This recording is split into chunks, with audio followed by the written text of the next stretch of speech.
Magandang araw po mga kapuntos, at sa araw na ito po meron po akong tampok na video para sa inyo at sana ay magustuhan ninyo.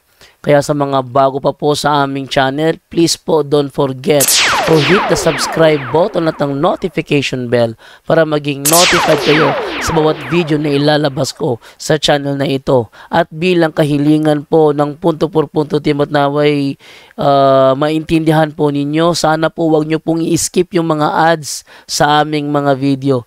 Sa maliit na bagay na po na yan, malaking tulong po yan sa ating programa at sa ating ministry. Sana po maunawaan po ninyo. Maraming salamat po, kaya wag na po natin patagalin. Simulan na po natin.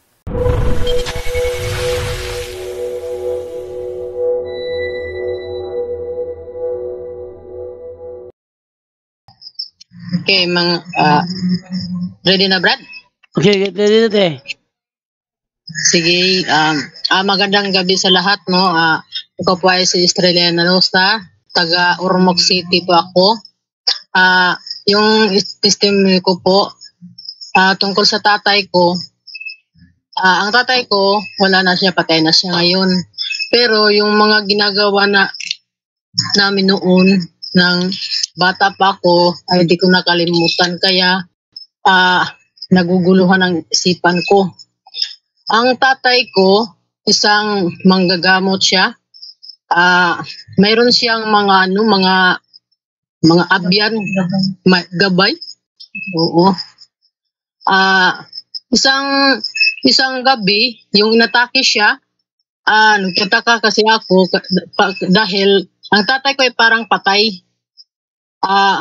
Sabi niyang nanay ko, dinala daw yung kaluluwa niya sa sa gabay niya. At sa yung pagsilip ko sa labas ng bahay namin, may nakita kong isang parang bata, maliit siya, pero malaki ang ulo niya. Nagtataka ako kung anong klaseng tao yun. Kinabukasan, yung pagising ng tatay ko, tinanong ko siya, "Tay," sabi ko, "ano yung nakita ko?" Maliit na bata pero malaking ulo. So sabi ng tatay ko, gabay niya yun. Sabi niya, wag lang kayong saan balikas na? Di daw kami mamalikas kung sa Bisaya pa dahil magagalit daw yung mga abay niya. Ang nagulang isip ko kasi kung kung mabuti sila or masama, bakit ayaw nila ng yung mamalikas? Di ito pag kami talaga yung mga anak ng tatay ko, hindi kami ganoon na mahilig sabi ng mga masama. Lalo na ako kasi ang gusto ko ng paglaki ko, maging sundalo na Kristo. So ito paglaki ko, sa sinarili kong matuto ng pag-rosaryo. So pinapasalamatan ko lang yung nag-working student ako kasi yung amo ko nasa simbahan siya, isang katekista, at tinuturuan niya ako kung paano mag-rosary. So dito natuto ako ng pag-rosary. At yung tatay ko naman mahilig magdiwata. Diwata ba? Nagkakatay ako yung inutusan niyang magkatay ng manok. Hindi para daw hindi pinaano yung dugo. Lang tawag na lukon. Pero pag magpunta na kami doon sa taniman namin, tinatawag naman niya yung mga tao sabi niya, punta kayo dito kasi nandito na yung pagkain, yung mainom. Tinitingnan ko naman kung meron bang magpunta. Wala naman. Kaya naguluhan ang isip ko. So, ang gusto ko lang, sinabi ko sa sarili ko, pag malaki na ako, hindi ko tularan yung ama ko na magdewata sila. Kahit na sabi ng tatay ko, pag hindi raw ako sundog sila niya. Pag hindi daw ako tumulad sa kanila, baka raw anong mangyari ng pamilya ko, baka raw palaging magkasakit. Sabi ko naman, bahala ang Diyos. Diyos lang ang manalig nilang ako sa Diyos kung ano ang mangyari sa pamilya ko. So ito, di ko talaga sila sinunod. Yung mga diwata nila, yung mga ritual, pero gusto ko naman kasing matuto ng tinatawag nilang orasyon. Kasi gusto ko namang tambal, manggamot ng mga kapatid ko or kaya sa mga anak ko. Yun ang nasa isip ko. So, nang paglaki ko, nang may pamilya na ako, at saka isang sundalo na ako ni Kristo, din ko nalaman na mali pala yung ginagawa ng tatay ko. Pero, yung lumipat kami sa kanila, doon sa kanila ng tatay ko, lago talagang maraming mga sakit na umabot sa amin. Sabi ng tatay ko, dahil daw hindi ako sumunod sa kanila, yung mga yung mga diwata nila, so kaya naggaganyan ang pamilya ko. Sabi ko naman, bahala na.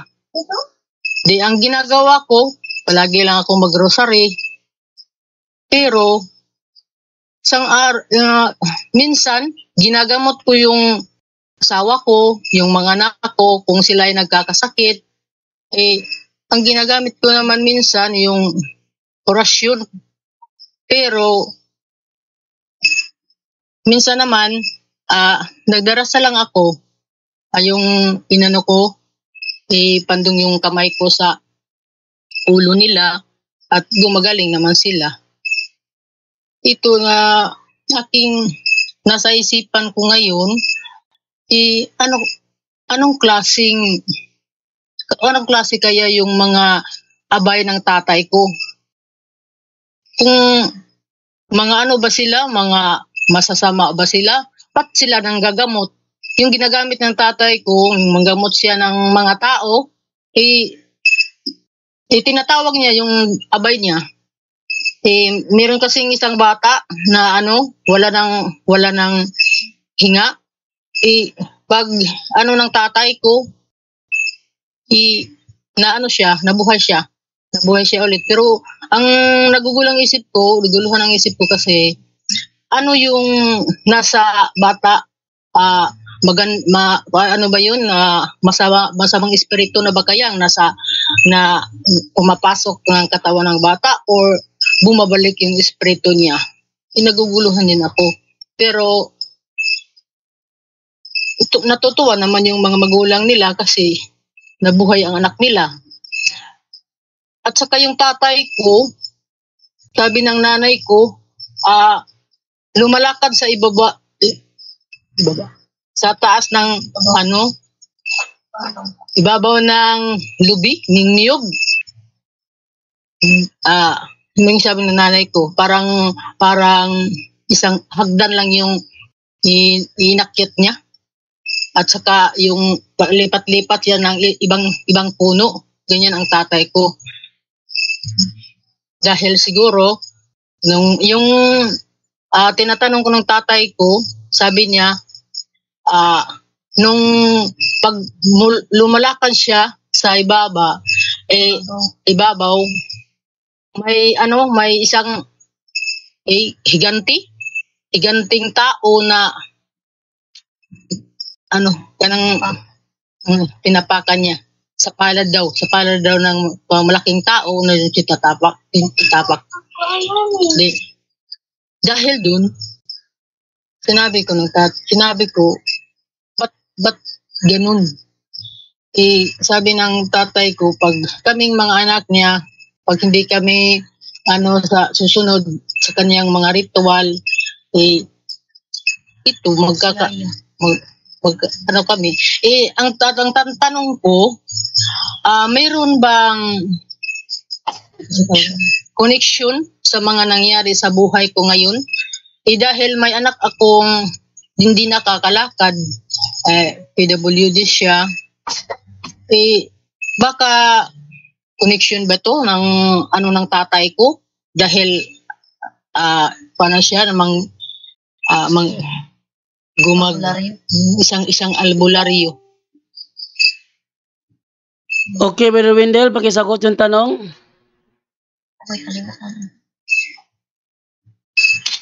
Oops. Yung kuan kanang Okay, una, yung sinabi niya na hindi niya sinunod yung ritual ng tatay niya, pero di niya napansin na panunod niya ang panggagamot ng tatay niya. So, connection ba ng ang pangyayari sa kanilang buhay ngayon? Yes, malaking connection. Dahil ang ginawa ng tatay niya batay mismo sa turo ng simbahan, yun po'y occultismo. Ang occultism is satanism. So, delikado talaga. Kaya, sinabing, bakit nakapagaling sila sa karamdaman? Yun ang babala ng ating Panginoon Jesucristo sa Mateo Kapitulo 24:24. Kahit mga balaang propeta, makagawa ng iba't ibang kababalaghan. At lahat na uri, all forms of divination yun. Ayon sa Catechism of the Catholic Church, 21:16, 21:17, all forms of divination, mariing ipinagbabawal talaga. So, maliban na ikumpisal yan, dapat talaga tigilan, lalo na yung mga paggagamot na mana galing sa papa na nagsagawa ng occultism. Dahil may mga pangyayari dito na habang nagpatuloy yung ina, yung kanilang apo ay napupusis o kaya anak mismo. Delikado talaga yan, no? Kaya kailangan maikumpisal at kailangan tigilan. Pero hindi lang basta-basta diyan. Kailangan talaga ang healing of family tree, no? At yung to break the spirits of intergenerational spirits. Meron yan kay Father Chad Reperger na i-break ang spirit of intergenerational contamination. So, kung maalala natin na kahit lang ang paglapit mismo sa albularyo, malaki na yung epekto, yung panggagamot pa kaya, no? So, di lang yan, si Father Nonet Ligaspi, meron na siyang babala na dapat layuan na natin. Ito ang kanyang babala. Kung sakasakaling matunghayan mo na si albularyo ay galing sa lipi at lahi ng mga manggagamot, umalis ka na. Kung siya ay may mga kamag-anak na nanggagamot din, umalis ka na. Kung siya ay may edad na at naghahanap ng mapapasahan ng kanyang kapangyarihan, umalis ka na dyan sa kanyang harapan. Kung siya ay may mga salitang sinasabi habang nanggagamot sa lengguwaheng di mo naunawaan, umalis ka na. Kung bago siya manggamot, ay nawawalan siya ng ulirat, kahit saglit, na parang nawawala sa sarili o may pumapasok na espiritu sa kanya, umalis ka na. Kung mayroon siyang sinusulat sa papel na mga salita, at ito'y binibilot o hindi kaya itinatapal sa balat ng pasyente, kung minsan nga isinusulat ito sa salompas, pagkatapos ay yun ang itinatapal sa sakit, umalis ka na. Kung siya ay may ritual na pabulong, pagpapausok, pagtatawas o pagpapadugo, at iba pang mga ritual na gawi lamang ng mga espiritista, umalis ka na. Kung sa iyong observations ay makikita mong nabubuwal at nahihimatay ang kanyang mga pasyente kahit saglit, pagkatapos niyang hipuin o hindi kaya patungan ng kamay, umalis ka na. Kung si albularyo ay nagsasalita ng mga ingay na walang kabuluhan, hindi kaya nag-speaking in tongues, ala charismatic mode, umalis ka na. Kung siya sa simula pa lang ng consultation ay sinusukat ang pagkakapantay-pantay ng mga hiniliit na daliri ng pasyente, umalis ka na.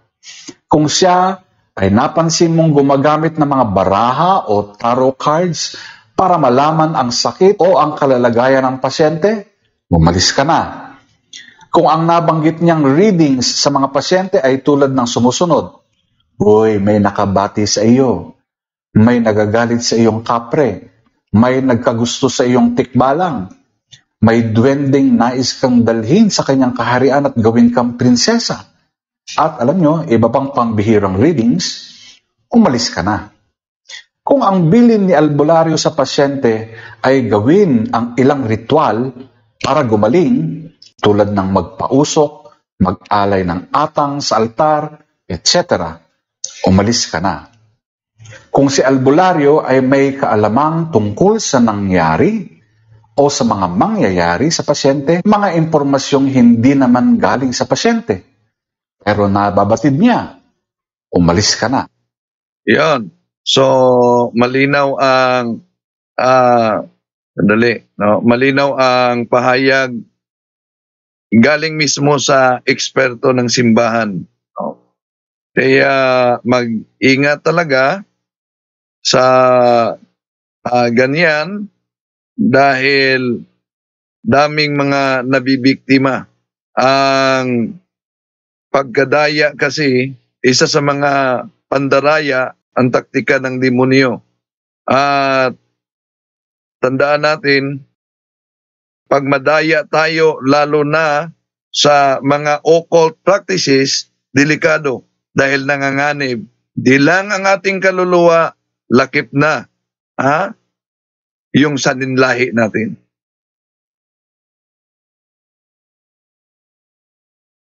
Okay, te. Ano, te? Mag-unmute ka, te. Unmute.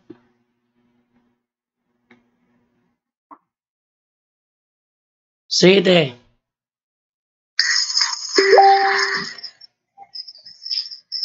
Patayin ko, Brad. Sige, go ahead, te. Go ahead. Wala, okay, Brad. So,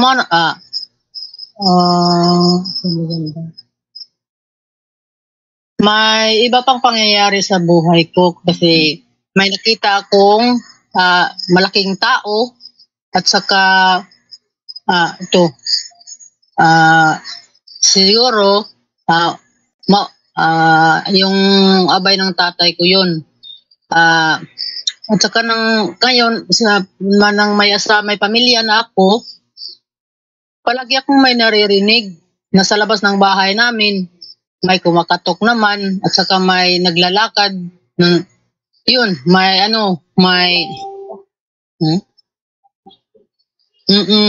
maraming tunog, parang disco.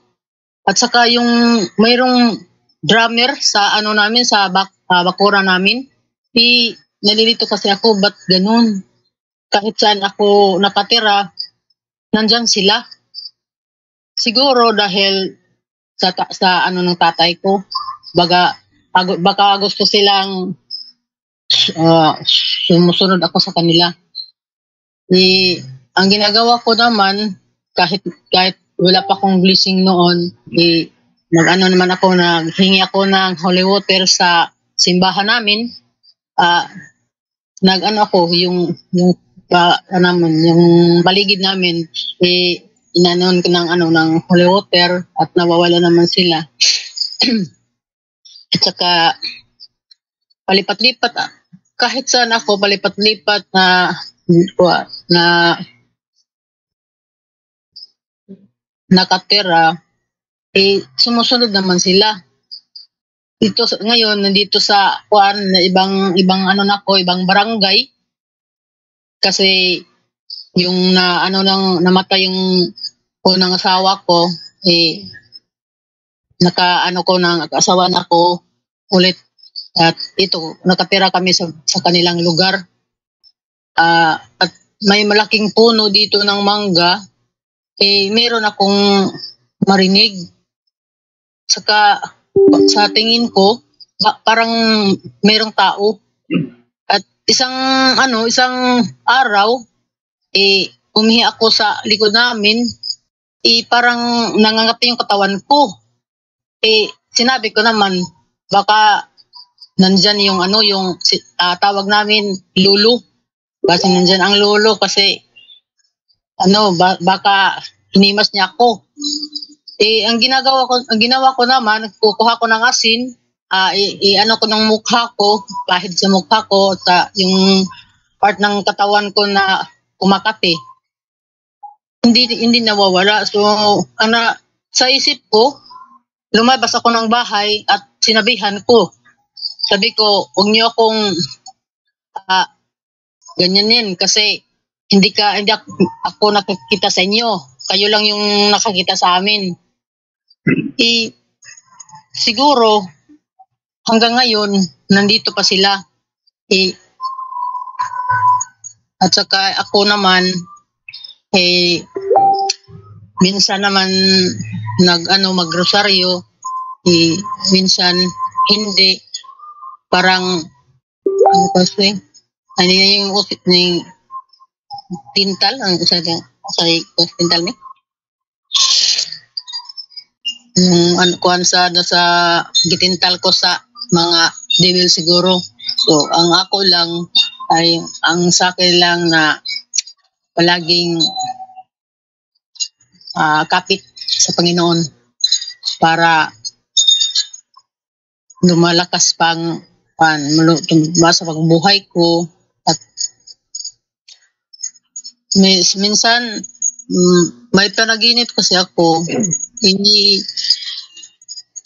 umakyat ako ng mataas na hagdan, at yung pag abot ko ng ikatlong baitang, ito na ko, nahulog ako pag abot ko na ng ikatlong baitang. At palagi akong managinip kay Mama Mary, simbahan, mga pare. Yung pinaginipan ko na managinip akong nakapunta ko ng malaking bahay, puti. Parang sa tingin ko, parang parang langit na ba kaya?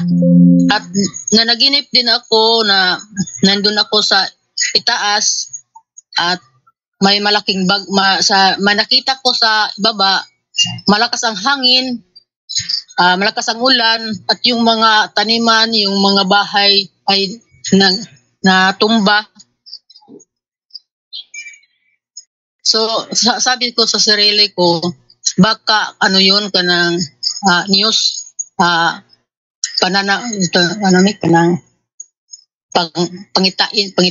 pangita kung sa Bisaya ba, vision. So, pagdating ng Yolanda, yun ko na bumalik ang isipan ko na yung panaginip ko ay na tinuod, naging totoo. Karamihan ng panaginip ko nagkatotoo. Tulad ng yung kapatid kong lalaki, may asawa siyang at may 6 na anak. So nanaginip akong mamamatay silang lahat. Nangyari din, namatay silang lahat. ang asawa ng kuya ko at saka yung mga anak niya. So sabi ko sa sarili ko, ba't lahat na panaginip ko nagkatotoo? Kapatid, Ano kaya? advice ko sa iyo, diyan nasa Cebu ka na, di ba? So, Ormoc. sa Ormoc. Ormoc, oo. Sa Ormoc, diyan sa Leyte, may mga exorcist diyan. Pwede kayong lalapit kay Father Christian. Father Christian diyan sa, at may appointed exorcist din diyan sa Biliran. Sa Biliran may appointed exorcist. Malayo talaga from Ormoc to Biliran. Napakalayo talaga, no? So dapat kapatid na ma-process ka sa Office of Exorcism. Dahil yung manifestation, yung pangyayari na yan na experience mo, yan, exorcist na lang ang magsabi sa iyo. Okay.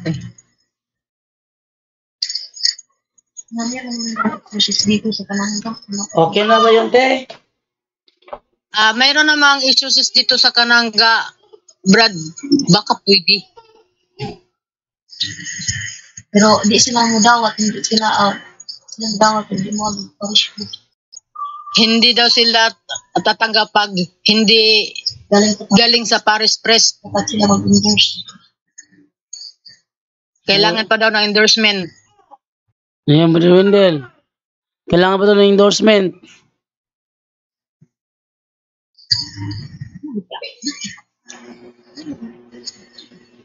So sa tingin ko, kailangan mo talagang humingi ng endorsement. Okay. Gawin ko, Brad, para malinawan yung isipan ko. Kasi nalilito na kasi ako. Maraming Relate naman ka. Okay. Brad, live-in kasi ako, Brad. Ha? Ngayon, live-in. May live-in partner ako. Yung asawa ko, may asawa siya, pero Nako. matagal na silang hiwalay. Pero sila ba'y kasal? Simbano hindi? Kasal sila, Brad. Sa simbahan? Oh. Nako, lagot. Brother Angel.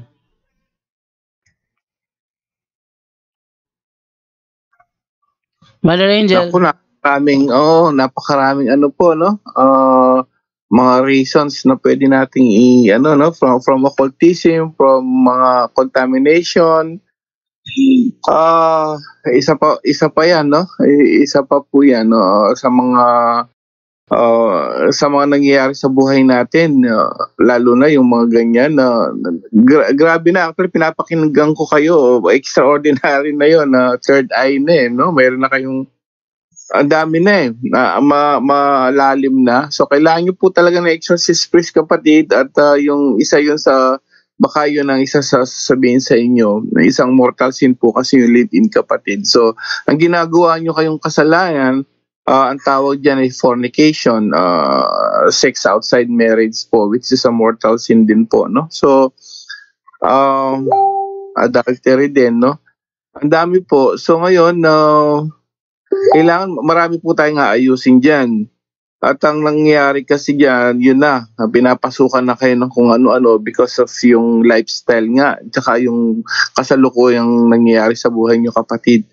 So, exorcist priest, sasabihin naman sa inyo, i-diagnose kayo. At kung may kailangan, may pinapagawa sa inyo, gawin nyo na po. Kasi hindi na po ano yung nangyayari sa inyo, hindi na basta-basta Kasi kahit saan kayo, may nakikita kayo, tapos sinasabi nyo nga yung may nagkakaroon na kayo ng kapangyarihan na mangyari, yung hinaharap at nangyayari na nga. Nako, medyo malalim na po, kapatid, no? So pag nag-aralan mo yung pagdating dyan sa exorcism natin, angelology, demonology, malalim na po yan ng kapatid. So Bahala na po si yung mismong exorcist priest na pinakamalapit sa inyo. ASAP po, as soon as possible, pagpa-diagnose po kayo at para matapos na po yan, kapatid.